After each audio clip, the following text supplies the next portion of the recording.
It's time for Tycoons of Small Biz, spotlighting the true backbone of the American economy, the true tycoons of business in America, the owners, founders, and CEOs of small businesses. The show's hosts, Austin Peterson and Landon Mance, are registered representatives of Lincoln Financial Advisors Corporation, a broker-dealer member SIPC, and registered investment advisor. The views expressed by your hosts, Austin and Landon, are not necessarily the views of Lincoln Financial Advisors. Let's lean in as Austin and Landon connect with this week's Tycoons. Good afternoon, Tycoons, and welcome to today's episode of Tycoons of Small Biz. I'm here, as always, Austin Peterson, with my co-host Landon Mance, coming to us from Las Vegas, Nevada. And we've got Ryan Weissmueller back on the show today with Fintrepid Solutions, who is the only one actually in studio today. Landon and I have both had COVID in our families, and so we are avoiding the studio for now for the safety of Karen and everybody else in the building. But we are excited to have Ryan in studio and on the show today. And I'm going to have Landon explain a little bit about the show and our relationship with Ryan going forward. Yeah, absolutely. Ryan, thank you for making yourself available. So we are having Ryan back on the show today. He was kind enough to give us some more of his time because recent legislation that has been released, specifically business owner relief programs. We're going to talk mostly about the PPP, but Ryan has really become an advocate of the show here, a really important and valuable resource to our listeners, to our clients, to Austin and myself. So we're really excited to have Ryan back on the show. So Ryan, thank you for coming back and joining us today. Thank you for having me. Pleasure to be here again. Looking forward to it. Yeah, absolutely. Pleasure is all ours. So Ryan, a lot going on right now with PPP and the idle PPP round 2 versus round 1, a lot of different moving parts. So maybe we just start at the beginning. So what are the key pieces that we all need to be aware of as small business owners of the recent government bills, legislation that's been passed for small businesses? Maybe that's a good place for us to start. Sure. Well, and the first thing I would say in kicking it all off is there is a ton involved in the bill overall. So we'll try and touch on a lot of the high points that apply to most businesses, but there's some real targeted funding relief and other things. So by no means exhaustive, but really the big pieces out of it. One would be a reopening and expansion of the PPP program, which you touched on. So PPP 1 can be applied for again for businesses who didn't apply for it originally and could have or should have. And then the creation of a second round of PPP for businesses that have been harder hit and need that relief. There's some qualifications for it, which we can certainly talk through, but at a high level, creation of those two programs and opening up almost $300 billion of additional funds for small businesses. So that, without question, was a huge win that a lot of businesses have been waiting for a long time.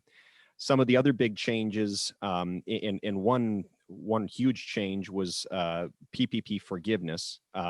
So they actually released a streamlined app for anyone who got a loan of $150,000 or less.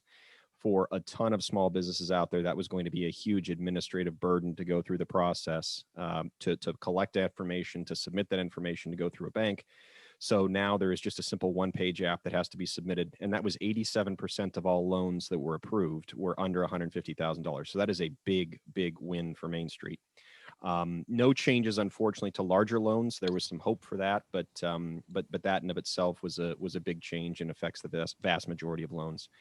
And then a number of tax changes, and the biggest one being that the PPP expenses, so anything that was used with the funds of a PPP loan, are now tax deductible. There was, for anyone who was paying attention for a while there, the IRS came out and ruled that if you got a PPP loan, we weren't going to tax you on the amount of that loan if it was forgiven, but you couldn't deduct the expenses. Well, now that bill made that law. So in effect, business owners aren't going to be penalized. And really where that was going to leave a lot of companies is you needed this money to bridge you and get by. Now all of a sudden you're going to have a tax bill next April that you're actually going to have to give some of that money that you spent back. So again, huge win for small business there. A number of other things. So there were some other tax credits that have been extended, tax credits that you had to pick and choose, some payroll tax credits of if you got a PPP loan, you couldn't get these other payroll tax credits. The key I'm going to say with all that is talk to your tax accountant before making decisions on any of those things. But there were a number of other tax changes. The deductibility should be pretty universal. And then just some other, I guess, ones to point out. So there's some additional programs through the SBA. So for companies who are applying for new financing, you can actually get up to 6 months of payments basically paid for by the government, up to $9,000. So that's a big win for companies that are maybe looking to get some new financing this year. I think you have to apply before the end of March, if I'm not mistaken, but as long as the funds are available, that's a nice option for some additional relief. And then there's some specific targeted programs for businesses in the entertainment space, certain venues, airlines. There was a bucket of money targeted at the travel industry. So those are, in general, those are the things that are going to apply to most businesses. But it was, I think I read this was the longest bill in text in the history of the U.S. government. So there's a lot more meat there, and I'm not going to tell you I've read through I read through a lot more than I wanted to of it, but I didn't read every word. So I want to go back real quick to simple forgiveness, because I know they were supposed to have the 1-page, application out by tomorrow. Are you telling us that it's out and on the SBA website, or where would somebody go to for that? Or you don't know the answer yet? It's not out. At least it wasn't out as of me hopping in the car to head over here for the show. You are correct. There were time parameters in the bill on when various things had to come out. I have not yet seen that 1-page app. It will be released by the SBA. The applications to apply for new money have been out for, I want to say, a week, 10 days maybe. But that app for simple forgiveness has not been released yet. It is mandated in the law that it is 1 page, so it should be very simple. I think we know in general what's going to be contained in it, but that app has not yet been released to my knowledge. Okay. Yeah, that was my understanding too, but something you said made me think that you'd heard it was out. So we know the details. We just haven't seen it on paper. Yeah. I mean, I probably should have been more surprised that the government was early on something, but that was what I heard when you said it. So I thought I would ask the point of clarification. Good clarification. Yeah. Yeah, Ryan, I wanted to just reiterate something just to make sure that we are all clear, because as you know, Ryan, Austin and I focus on serving private business owners, and we have clients that got the first round of PPP for as small as 10 and 15,000, and we have clients that got loans well over $1 million. But you mentioned now that the PPP proceeds, as long as you, well, let me say that differently. PPP proceeds, as long as they were used for legitimate, qualified business expenses, now those proceeds, the expenses that were incurred are deductible, right? Correct. Okay. So just to give a quick example, and let's say you got a $100,000 PPP loan and you spend that $100,000 on payroll. Before this bill, you would have not paid tax on the $100,000 income, the loan, when it got forgiven, but you couldn't deduct the payroll. Now you can deduct the $100,000 of payroll, plus with the loan being forgiven, you're not paying tax on that either. So there is basically no tax impact whatsoever of the funds or what you use it for. Yeah, which I mean is huge. I've got one client that owns several fast food franchises, and he got a substantial loan, and really these last 9-10 months it's been this juggling act, because he didn't know whether or not he was going to have to, or whether or not he was going to be able to deduct those expenses, and we're talking about hundreds of thousands of dollars that were just floating up in the unknown because he didn't know whether or not he's going to be able to deduct those expenses. So that's huge. Yeah, that one was one of the big game changers. And like you said, I mean, even I was actually just speaking to a client of ours last week who didn't even know that was part of the bill.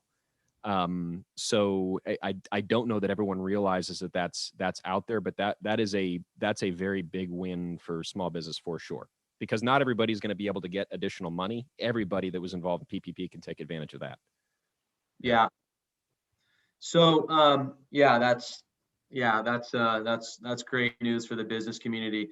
So let's talk a little bit about the new PPP, version 2. You alluded to the fact that I do believe there are stricter qualifications, in order to receive the PPP and then ultimately receive forgiveness. So can we talk a little bit about, PPP round 2? Sure.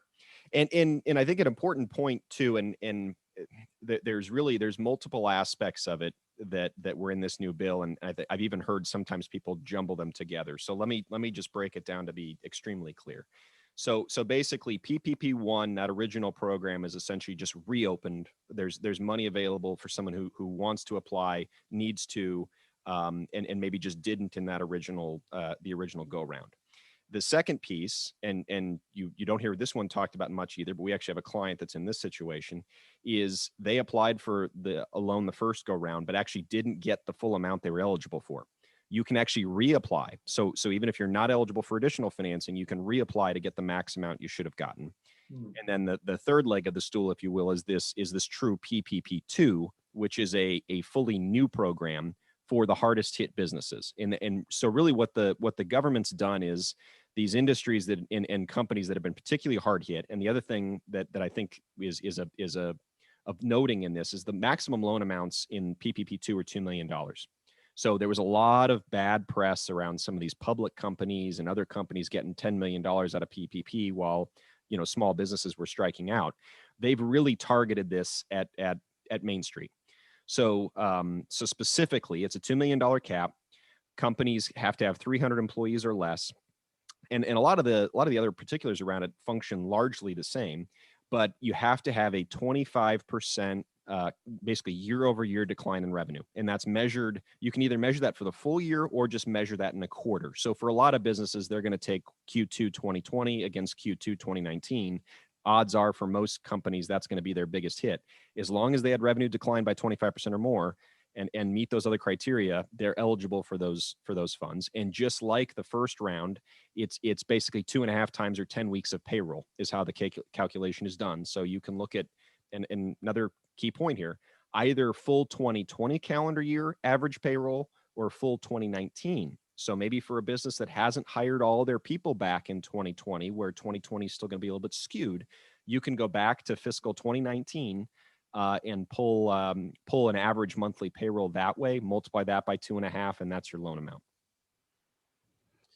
So that's an interesting point. You said, people who haven't brought, a certain number of employees back, they had 25 employees in Q2 2019.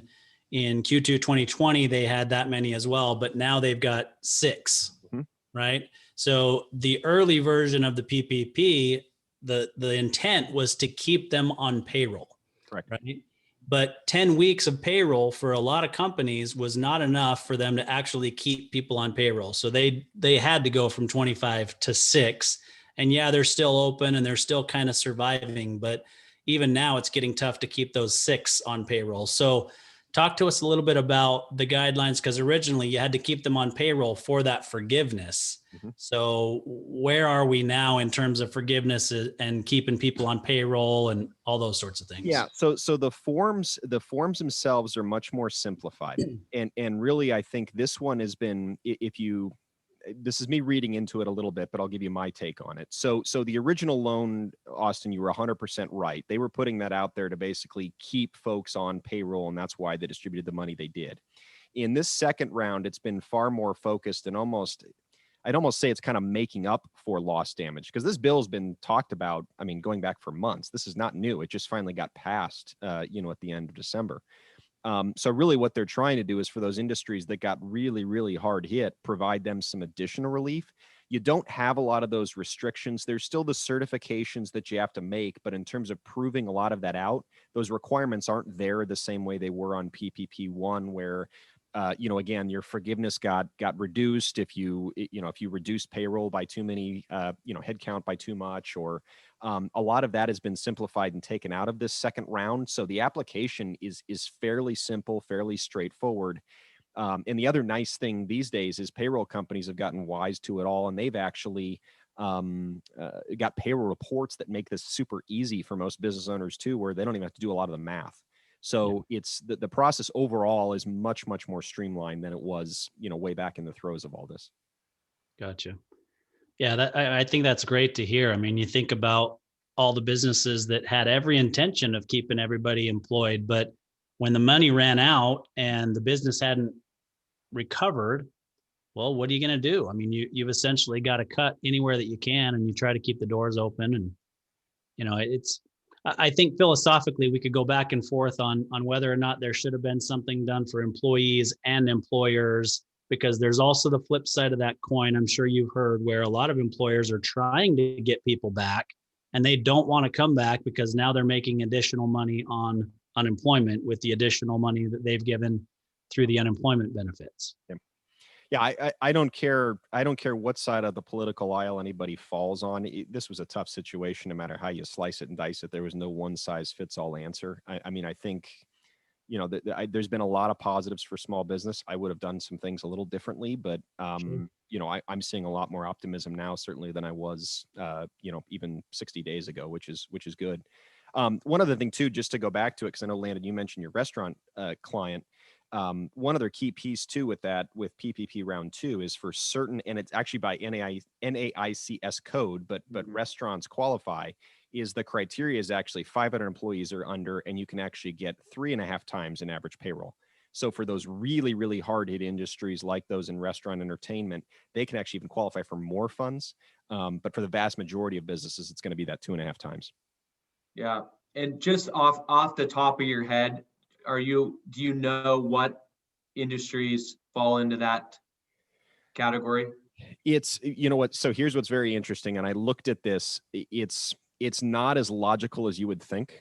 And these NAICS codes are kind of arcane as to what falls into it. And it also depends on what's filed on the industry. This is a tricky point.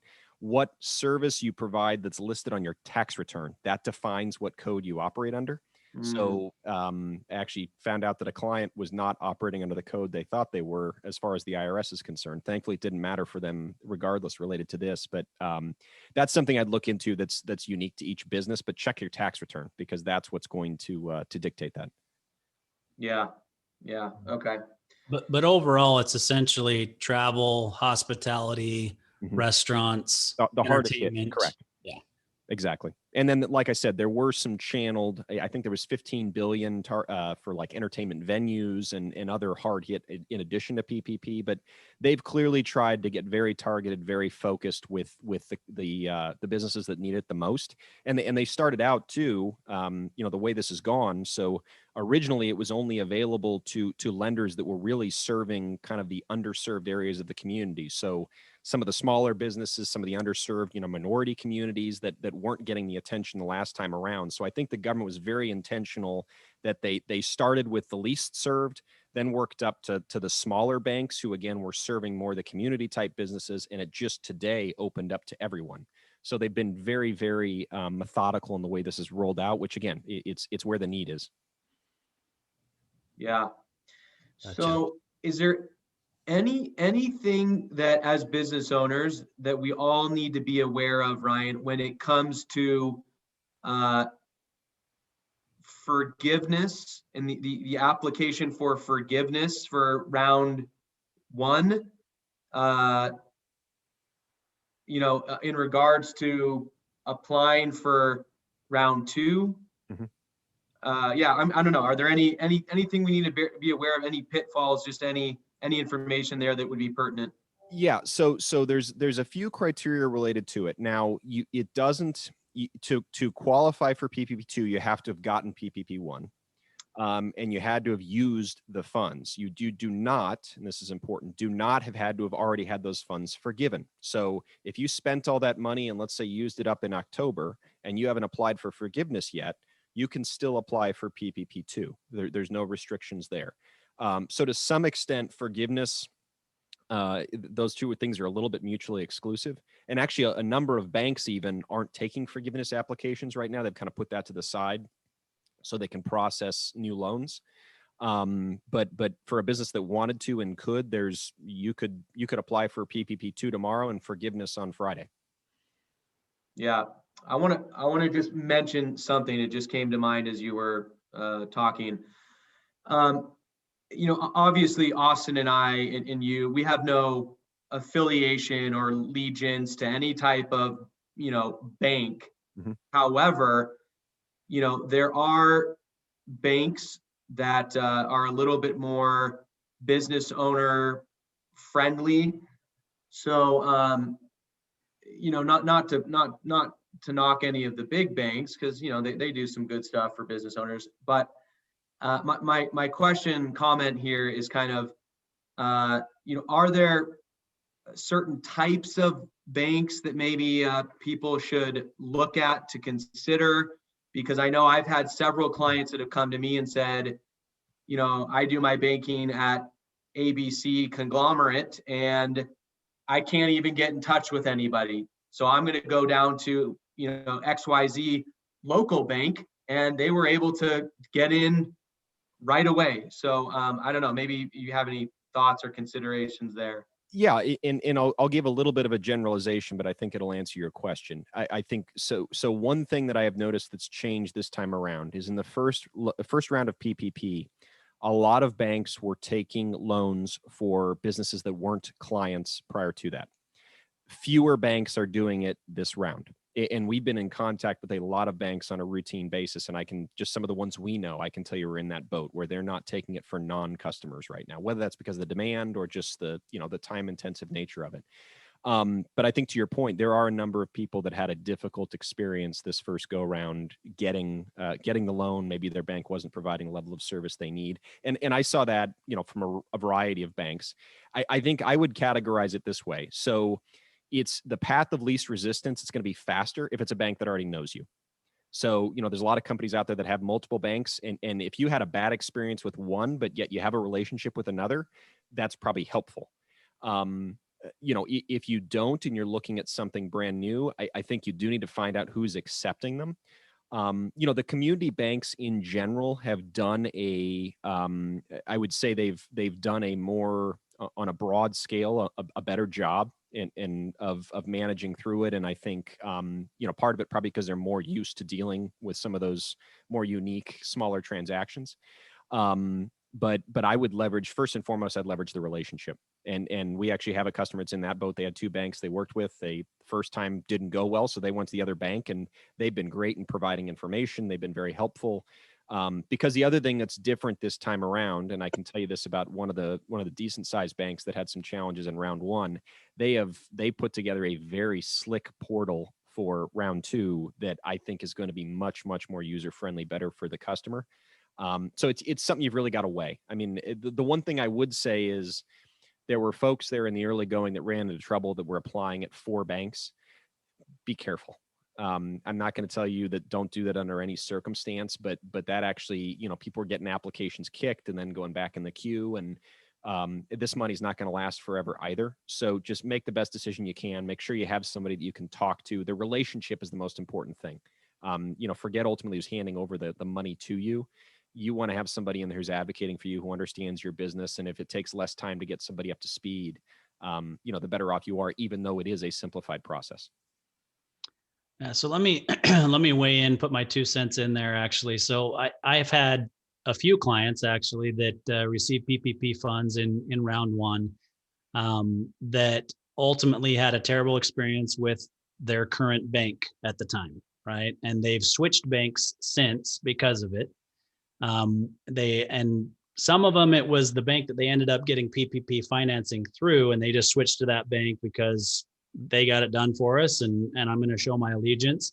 Some of it was just, you know what, you couldn't come through for me when I needed you. And so why should I stick with you? And so they switched to a more community business owner oriented bank, right? And essentially I'd given them a couple of different options to interview, and they chose one or two of the options I gave them. But the last thing that and it was essentially the larger banks that weren't ready. You're right. This time, I'm sure they're ready. They've figured it out. They don't want to miss out on the opportunity the second time around. And relationships are important. The one other thing that I would add, because I had several clients that I had referred to this entity that had very, very good outcomes, and that's Lendio.com. So Lendio.com. They're a loan aggregator. And so they work with a lot of different lenders, internet-based banks and lenders that are out there. And I had several clients that had phenomenal outcomes with them, getting it approved quickly, getting it funded quickly. The process was easy. The online application was easy. So, if you don't feel like you have a tight relationship with a bank, then I would look at a place like Lendio.com, because they can help you get it done quickly and easily. And there certainly have been a lot of those loan aggregators that have popped up. You're exactly right, that have done a good job with it.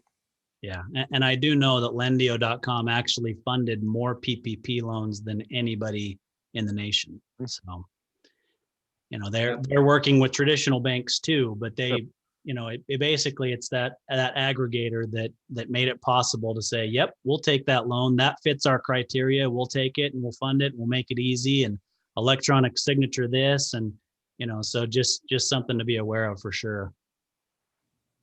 Yeah, I actually got my PPP through Lendio after I was rejected by my bank, Chase Bank.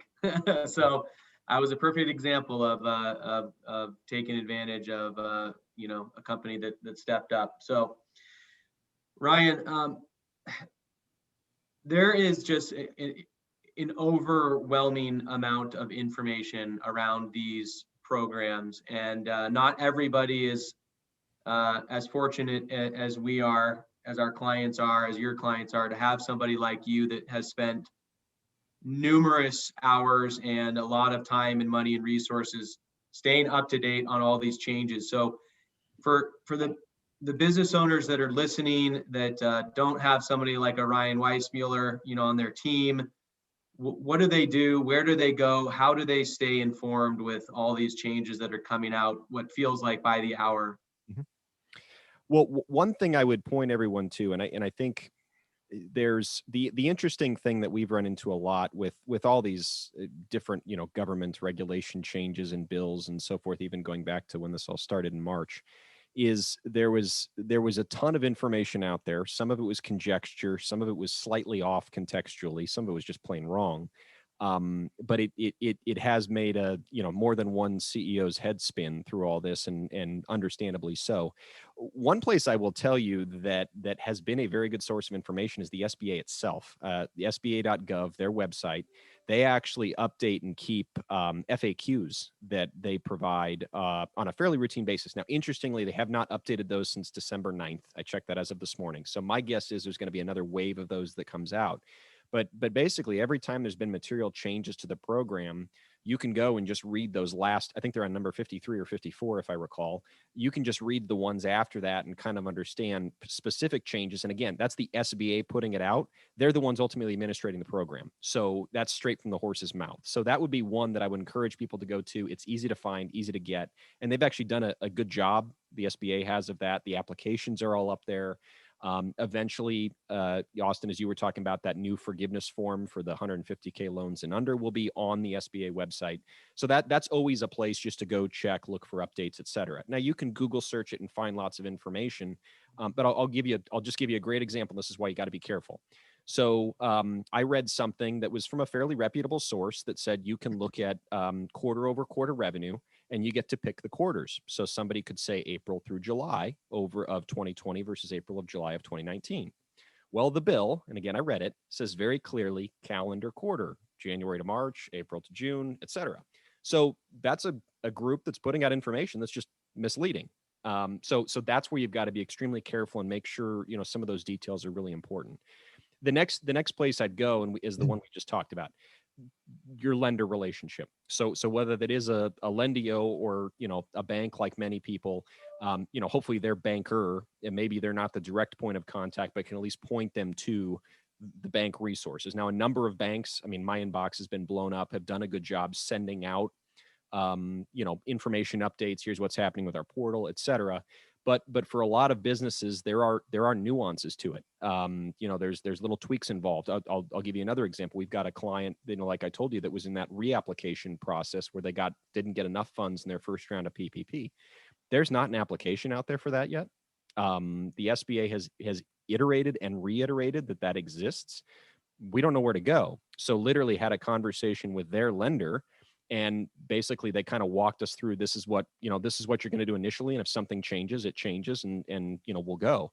So that relationship, to be able to get answers to some of those questions that aren't as obvious, I would definitely maximize that, because the lenders are still on the front line of this thing. And one thing that I think is important for all the business owners to remember out there, the lenders are here to help. So this money going to their clients, it benefits them, it benefits their clients, because obviously they want healthier clients. But at the end of the day, they also want their clients to get these loans forgiven. So everybody is kind of aligned in an interesting way to get all this done. So the lenders are very much inclined to give you good information. And then the last piece that I would check in my experience, has been a very good source, is your CPA. If it may be a small firm, but they probably have resources to some larger libraries. Certainly a lot of the larger firms and regional firms have been putting out a ton of good information. Those three areas, you should be able to get just about everything you need to know. Just be cautious. Well, my neighbor did this, or I read this on, I saw this on a Google search, because I've just seen it enough where that information may not apply directly, or it may not even be right. And again, the last thing you want to do is make a simple mistake and get a loan kicked back. Which again, you may submit it, find out you get it kicked back a week later, and then have to rush and scramble. And I don't think the money's gonna be gone in a week, but it's not gonna be around forever. Yeah, very, very good advice.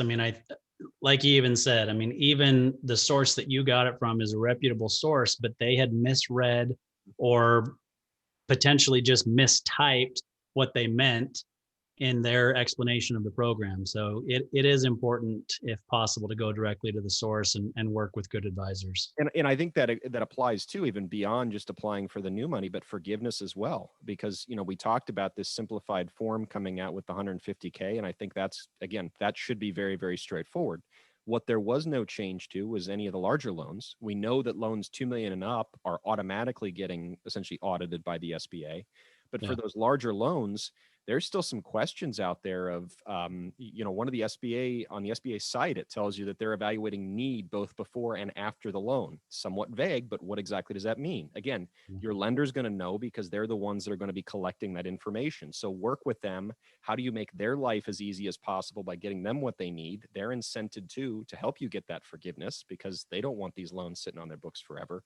But reach out to them on the forgiveness side too, and that's whoever gave you the original loan. So if you're switching lenders, you still have to apply for forgiveness by whoever's on the paper that gave you that first PPP loan.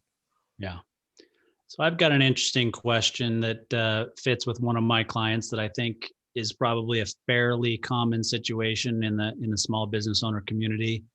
So what if in round one, you took a PPP loan for one of your entities, but another entity was doing just fine, and so you didn't apply for PPP at that point?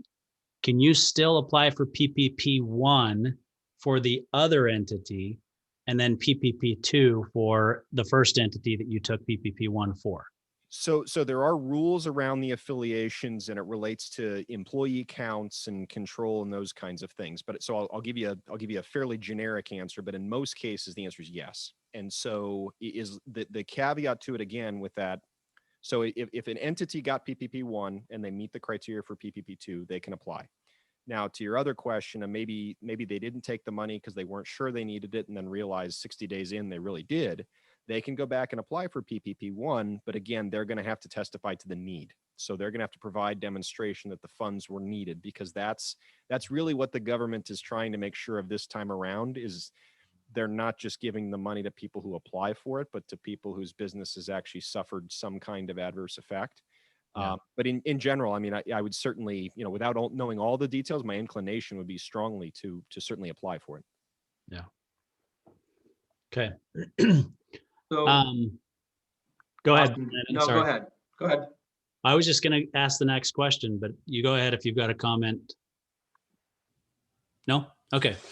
So are there broad themes that you're seeing in the market now about this legislation, finally being passed? I mean, are you seeing, let me rephrase that. So obviously there are themes that have emerged in the last couple of weeks specifically, but I do want to hone in specifically on a comment you made maybe 20 or 30 minutes ago about you interacting with your clients and everybody kind of having a more positive outlook of what the future looks like. So let's talk about the themes that you're seeing in the market now, specifically to this small business relief, and then just overall what you're hearing from your business owner clients about 2021 and beyond. Sure.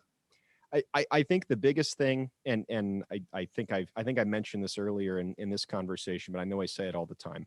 The entrepreneurial spirit is still as strong as it's ever been. So, even during the throes of this and some of what you read, I don't ever think Main Street was as in bad a shape as some people would lead you to believe. Now saying that, I know people who have lost a ton, through this process. It has not been an easy ride.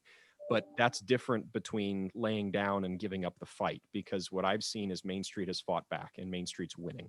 So I think there is a good sense of optimism. I think for a lot of businesses, this was a shot in the arm. So maybe if you look at it, PPP 1 for a lot of companies kept the doors open. This is really what's going to allow these businesses with PPP 2 to really continue to stabilize and hopefully to get to a point where they're thriving very, very soon. So I think that's one piece.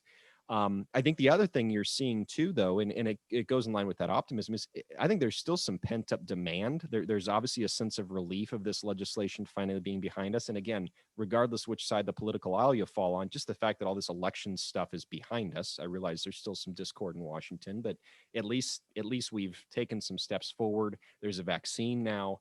I think in general, I'm having more and more conversations with CEOs who can actually, at least in their mind's eye, see an end to some of this. So they're willing to start thinking about some decisions, thinking about propelling some things forward. So I think in general that optimism, and the other thing that's definitely out there is companies are making it happen. And so the thing I tell a lot of, I have the conversation with our clients and others is, if you're not doing it, your competitor might be. So what do you need to be doing right now to move the ball forward? And there's nothing wrong with an intentional pause. You need to stop at base camp every now and then, but you better decide if you're hiking up the mountain or down the mountain, but don't stand still, because you'll get past if you do. And I think that's definitely happening out there too, is there are companies very, very hard hit by this that are moving forward, trudging again, have figured out how to navigate in this new environment.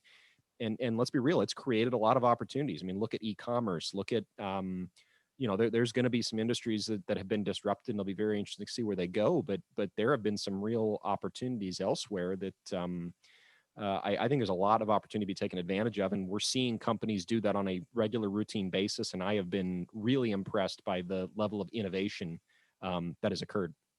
Yeah. I would even go as far as to say that companies that weren't affected at all, like not even one iota from a revenue standpoint, have taken a look in the mirror and realized, gosh, I was on cruise control and it's time for me to do things a little bit differently so that I can take my business from here to here over the next decade. Mm-hmm. And if I make some small tweaks now, because this made me think about it, I'm going to be, better off because of it. And so will the economy, and so will my employees. And so will, it's a, what's the word I'm looking for? Domino effect, right? So I completely agree with that. And really, like you said, even a business that wasn't directly affected, seeing something like COVID come out of nowhere, rip the Band-Aid off for a lot of businesses, and maybe something you're willing to ignore 6 months ago because things were fine and, we could get by without it. Maybe that tire was just a little bit flat. they're looking at all four wheels now. And I think that again is a very, just that intentionality, that focus in some areas, a little bit, maybe more of a focus on execution. And again, flexing that entrepreneurial muscle, that's all good. I mean, that's going to help us going forward. Yep. Yeah. Understanding that there's a different way to do things. I mean, there's just a lot of good that eventually will come out of this or already has come out of it. I mean, I'll just give an example of our business. I mean, Landon and I's business, when the market tanked in the middle of March, a lot of people in our business would feel like going into this cocoon and avoiding the phone. Right. And if you don't do that, and you get proactive and you reach out to your clients and you talk to them and you say, by the way, I do these Zoom meetings now. I know we were scheduled to do this. It's not a good idea for us to meet in person right now, but I'd still like to have our review call and go through certain things. It's given me an opportunity. I've been doing this for 20 years. It's given me an opportunity to look at my business in a completely different way and realize, you know what, going forward, I can actually be more efficient than I was before. I can serve my clients better than I was serving them before. And guess what? Revenue is going to increase because of it. And my business will be on a different trajectory because of it. I wasn't affected nearly as much as a lot of people could have been. Matter of fact, I mean, this is going to sound braggadocious, not meant that way. The revenue for my practice increased by 30% in 2020. And I attribute it 100% to being proactive and changing the way that I did things between March 15th and probably call it May 15th. I made a couple of small tweaks and a small decisions to be proactive, and I received the dividends of that throughout the rest of the year. And there are a lot of other business owners that have done or can do the exact same thing. And I think the piece you touched on too, and this is where I'm seeing businesses really win, the concept of value. You can't just sell your product anymore. It's what value are you bringing? Because I don't care what kind of if you're a virtual environment or an in-person analog environment, value doesn't change. You recognize value. The way you deliver it might be slightly different, but value is value. And the ones we're winning, just like you talked about, they're maybe having the tough conversations. They're maybe, doing things for clients that other businesses won't, maybe their competitors won't. But driving that value is winning. And so I guess that'd be one thing I would say too for the business owner out there is think of different ways that you can deliver value, because there's still a premium on it, and that's not going anywhere, regardless of what happens with the economy, the pandemic, et cetera. Yep, absolutely. I want to jump in real quick because you guys were talking about something that I think is really important. So I want to make a comment and I'll follow up with a question, Ryan. As we come out of the pandemic and the true entrepreneurs and innovators and disruptors, they're looking for opportunities to provide value to grow their firms. One of the things that Ryan and his team does is that they assess that growth that you want to take advantage of in your business, but then you guys help them to construct a plan around that. Because if a business owner says, oh yeah, I want to grow my profitability X percentage, I want to grow my revenue 2, 3, 4, 5X, I want to hire these people, I want to expand, I want to do this, I want to do that. And you sit down and you say, okay, well, how exactly are you going to do that? How are you going to, where's the capital going to be allocated? What are you going to do here? What are you going to do there? And one of the things that Ryan and his team does is they build that plan for you so that you can innovate, you can grow, you can provide additional value. So that is an unsolicited and an unplanned plug for you and your team, Ryan. But again, people that don't have a Ryan Weissmueller on their bench, and they do want to grow, they do want to provide additional value, they do want to expand as we come out of the pandemic. Ryan, what are some suggestions, some comments, some resources that these business owners can look to, assuming that they're not already working with you and your team? Sure. I think there's a few things, and I'll start with one that's very easy that any business owner can do, and that's ask lots of questions. And you were just talking about growth, and the first two questions I would ask almost immediately is, okay, here's my growth target. Why? Because it's important to understand why that is the target, and is it the right target? And sometimes it is, sometimes it's not. And then the second piece is, okay, how do you get there? I think those are the places to start, because it is, as you said, it's a path, and it's never a straight linear path. It's a very windy road. And the key is, knowing it's a windy road, you just want to make sure you have the guardrails up to keep you from falling off the cliff, because you're going to run into the sides.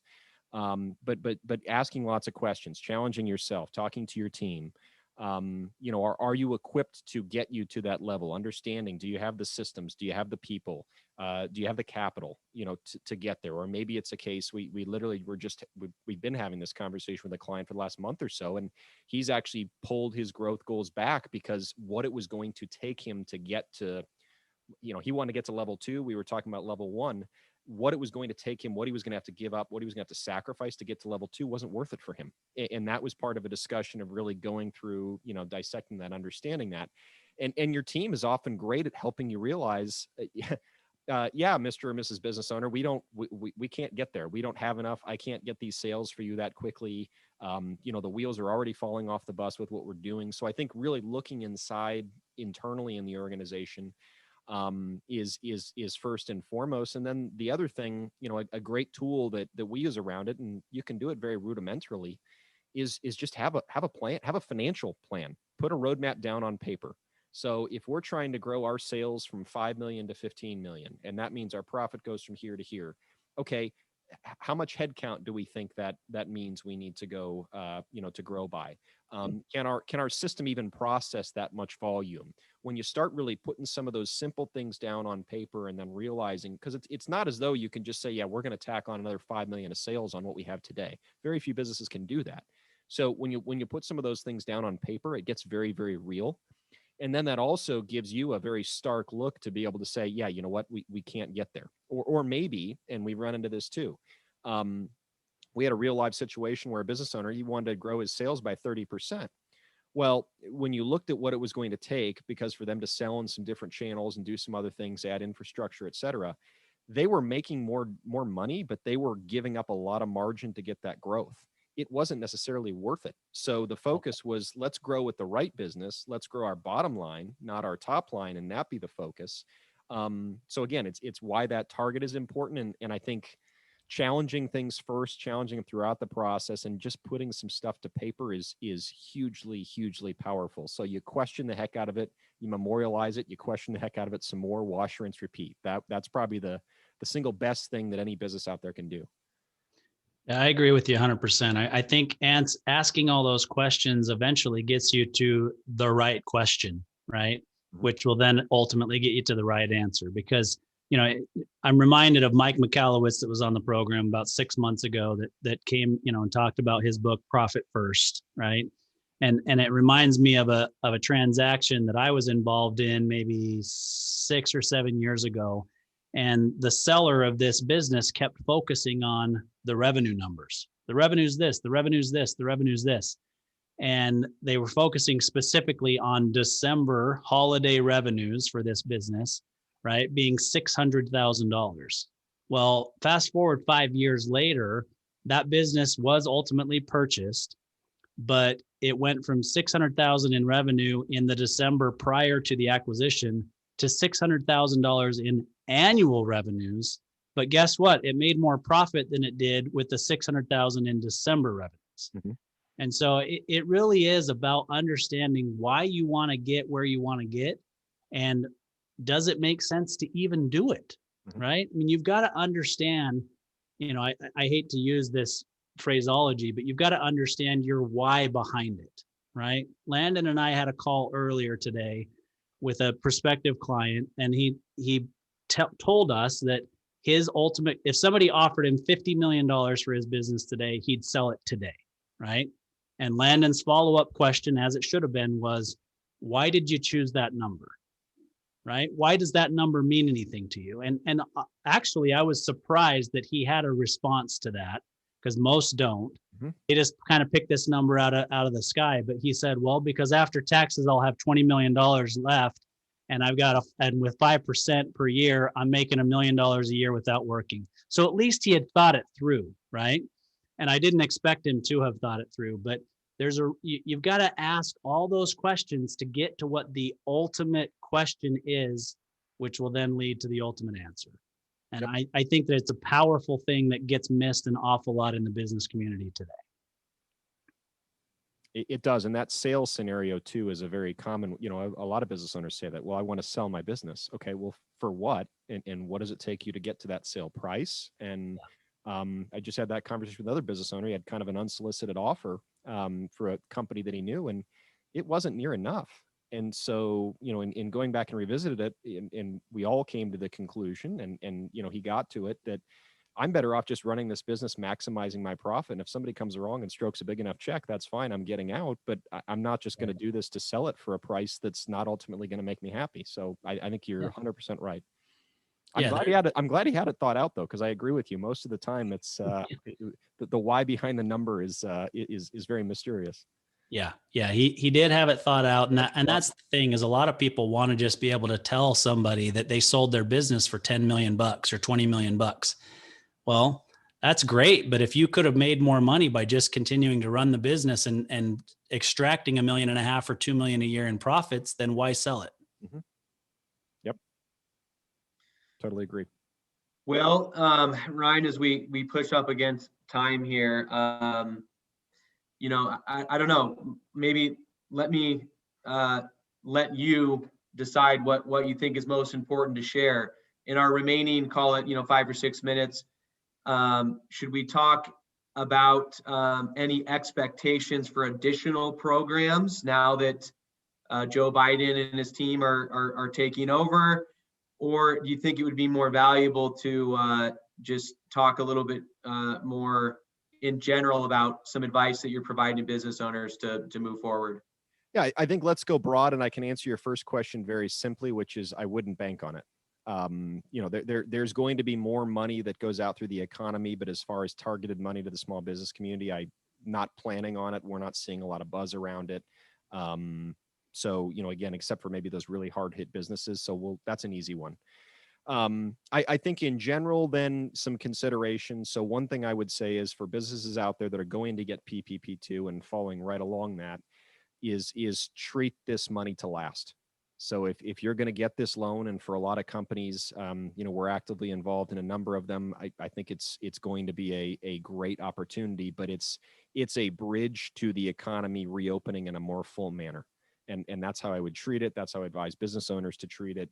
Don't keep some reserves on hand, still be a little bit cautious, use this to really turn this money into revenue dollars. And even if that means not making some decisions to bring everything back to full speed right away, that may be in the best interest of the business, even though that's a tough decision. So number one, kind of treat it like it's your last dollar. I think the other thing, and we touched on this a little bit, is just what is with all this relief. So depending on the customer you serve. So let's say that you're a provider to the restaurant or entertainment space. Understanding what this new legislation does potentially to your customer. Does this allow them to buy more? Understanding what this might do to your competitor. What are the secondary and tertiary effects of this bill? I think that's really, really important. And that's not often a step that we all naturally take, right? We're so focused on being in our own businesses and kind of keeping things running. But I think understanding that, because that's also going to help you understand where you go with your business in certainly 2021 and maybe beyond, are your customers getting healthier where maybe they can buy more? Maybe your customers are in a position where they can pay you a little bit quicker. Maybe you've gotten deferred with some of your customers. Let's again go back to that restaurant example. So taking a deep breath and understanding what does this allow you to do? As well as, obviously the simple answer is I would map out what you're going to do with the money yourself in your own four walls.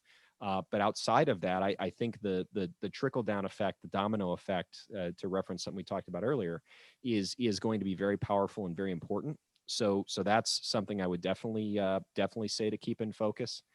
And then, I hit on it, but I'd say it again, is just take intentional action. I use a lot of analogies. They're very popular in our shop, but know where you are and know where you're going. So it's okay to take a break. Maybe you get your PPP2 money and you just take a break and pause for a second. We're going to let a little bit of dust lie, especially here in Arizona, where, we're still apparently the worst place to be in the world. Maybe you do pause for a moment, take a breath, but do it for a reason. And maybe you do need to go back down the mountain a little bit to go to a lower base camp. That may be fine too. Maybe you're going to scale that mountain, but scale it a little bit more slowly. Just do it intentionally, but take action, because again, like I talked about, the entrepreneur is not going to stop. They're not going to slow down.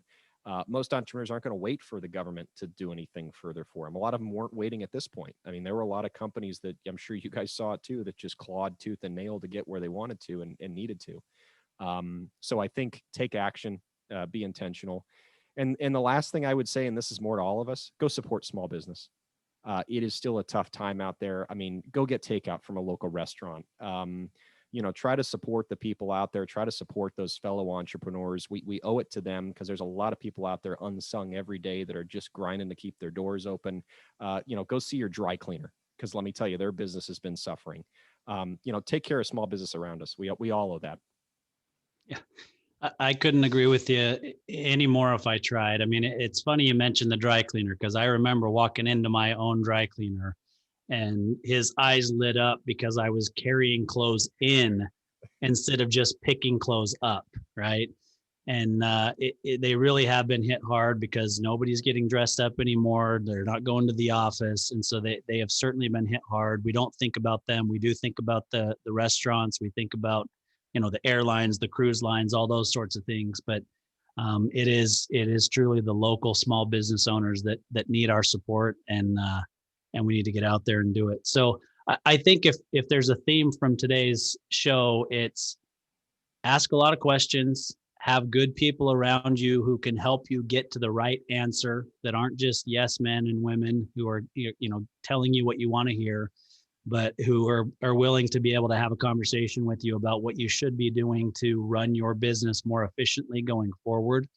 We've learned some lessons throughout this. It wasn't a lesson that I ever wanted or expected to learn myself after 20 years in business, but I do think that that's helped us all, and that we will be the better for it.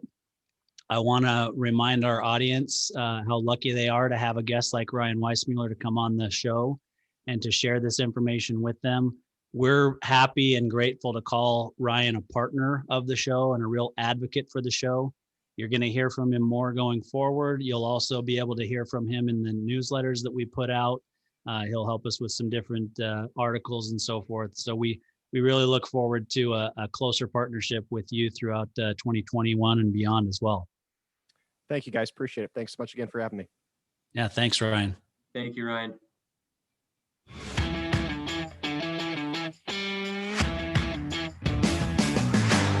You've been listening to Tycoons of Small Biz, proudly hosted by Austin Peterson and Landon Mance. Austin and Landon are comprehensive financial planning professionals specializing in financial, estate, and succession planning for small business owners. Austin and Landon have offices in Scottsdale, Arizona, and Las Vegas, Nevada, and represent clients in 14 states throughout the country. Join Austin, Landon, and the featured Tycoons live every Tuesday at 1 p.m. right here on Business Radio X and your favorite podcast platform.